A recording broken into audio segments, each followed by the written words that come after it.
முதல் வாசகம். புனித பவுல் தீமோத்தேயுவுக்கு எழுதிய முதல் திருமுகத்திலிருந்து வாசகம். அதிகாரம் 2, இறைவசனங்கள் 1-8 முடிய.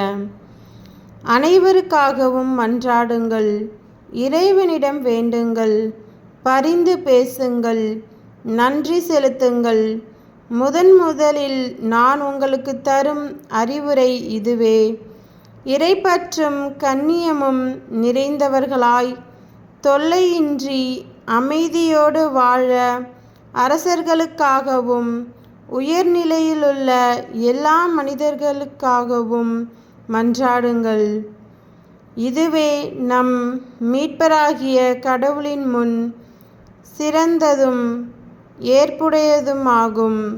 எல்லா மனிதரும் மீட்பு பெறவும் உண்மையை அறிந்துணரவும் வேண்டுமென அவர் விரும்புகிறார்.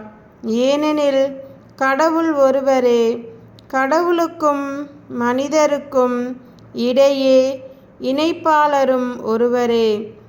அவரே இயேசு கிறிஸ்து என்னும் மனிதர். அனைவரின் மீட்புக்காக அவர் தம்மையே ஈடாக தந்தார். குறித்த காலத்தில் அதற்கு சான்று பகர்ந்தார். இதற்காகவே நான் நற்செய்தியை அறிவிப்பவனாகவும் திருத்தூதனாகவும் விசுவாசத்தையும் உண்மையையும் பிற இனத்தாருக்கு கற்பிக்கும் போதகனாகவும் ஏற்படுத்தப்பட்டேன்.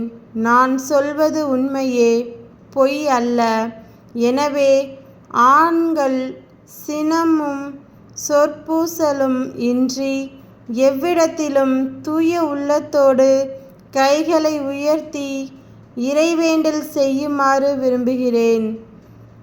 ஆண்டவரின் அருள்வாக்கு. இறைவா, உமக்கு நன்றி. நற்செய்தி வாசகம். புனித லூக்கா எழுதிய நற்செய்தியிலிருந்து வாசகம். அதிகாரம் 7, இறைவசனங்கள் 1-10 முடிய. இயேசு இவற்றை எல்லா மக்களுக்கும் சொல்லி முடித்த பின்பு கப்பர்நாகுமுக்கு சென்றார்.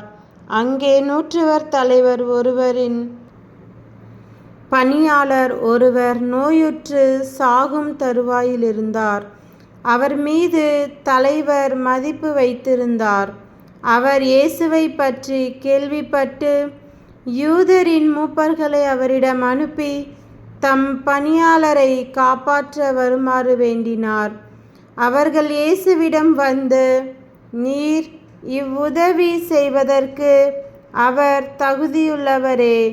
அவர் நம் மக்கள் மீது அன்புள்ளவர். எங்களுக்கு ஒரு தொழுகை கூடமும் கட்டி தந்திருக்கிறார் என்று சொல்லி அவரை ஆர்வமாய் அழைத்தார்கள். இயேசு அவர்களோடு சென்றார். வீட்டுக்கு சற்று தொலையில் வந்து கொண்டிருந்த போதே நூற்றுவர் தலைவர் தம் நண்பர்கள் சிலரை அனுப்பி பின்வருமாறு கூறச் சொன்னார்: ஐயா, உமக்கு தொந்தரவு வேண்டாம். நீர் என் வீட்டிற்குள் அடியெடுத்து வைக்க நான் தகுதியற்றவன். உம்மிடம் வரவும் என்னை தகுதியுள்ளவனாக நான் கருதவில்லை. ஆனால் ஒரு வார்த்தை சொல்லும், என் ஊழியர் நலமடைவார். நான் அதிகாரத்துக்கு உட்பட்டவன். என் அதிகாரத்துக்கு உட்பட்ட படைவீரரும் உள்ளனர். நான் ஒருவரிடம் செல்க என்றால் அவர் செல்கிறார், வேறு ஒருவரிடம் வருக என்றால் அவர் வருகிறார். என் பணியாளரை பார்த்து இதை செய்க என்று அவர் செய்கிறார். இவற்றை கேட்ட இயேசு அவரை குறித்து வியப்புற்றார். தம்மை பின்தொடரும் மக்கள் கூட்டத்தினரை திரும்பி பார்த்து, இஸ்ரேலரிடத்திலும் இத்தகைய நம்பிக்கையை நான் கண்டதில்லை என உங்களுக்கு சொல்கிறேன் என்றார். அனுப்பப்பட்டவர்கள் வீட்டுக்கு திரும்பி வந்தபோது அப்பணியாளர் நலமுற்றிருப்பதை கண்டார்கள். கிறிஸ்துவின் நற்செய்தி. கிறிஸ்துவே, உமக்கு புகழ்.